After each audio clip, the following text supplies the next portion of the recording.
ఊర్ధ్వ కోణం విలువ ట్రయాంగిల్లో మనం ట్రయాంగిల్ ఫామ్ చేసాం కదా, ట్రయాంగిల్లో పరిశీలకుడి దగ్గర ఏర్పడింది అంటే పరిశీలకుడి దగ్గర తీసుకుంటాం. మనం ఎక్కడ తీసుకుంటాం? పరిశీలకుడి దగ్గర తీసుకుంటాం, అబ్జర్వర్ దగ్గర తీసుకుంటాం. ఏది?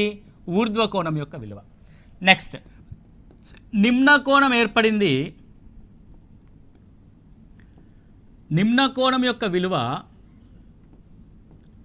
ట్రయాంగిల్లో బాగా అబ్జర్వ్ చేయండి. ట్రయాంగిల్ గురించి మాట్లాడుతున్నాం. ఇది ట్రయాంగిల్ అటువైపు కాదు. సో ఎత్తు మరియు దూరం భుజాలు కలిగిన ట్రయాంగిల్. సో ఇదే టీటా, బయటి వైపు ఏర్పడిన టీటా ఎక్కడ తీసుకున్నావు నువ్వు? వస్తువు వద్ద తీసుకున్నావు. అంటే ద పాయింట్ ఆఫ్ వ్యూ ఎక్కడుంది? వస్తువు దగ్గర ఉంది. ఇక్కడ పరిశీలకుడి దగ్గర ఊర్ధ్వకోణం విలువ తీసుకుంటే వస్తువు దగ్గర ఆ విలువ తీసుకోవాలి. ట్రయాంగిల్ ఎక్కడ తీసుకోవాలి? వస్తువు దగ్గర,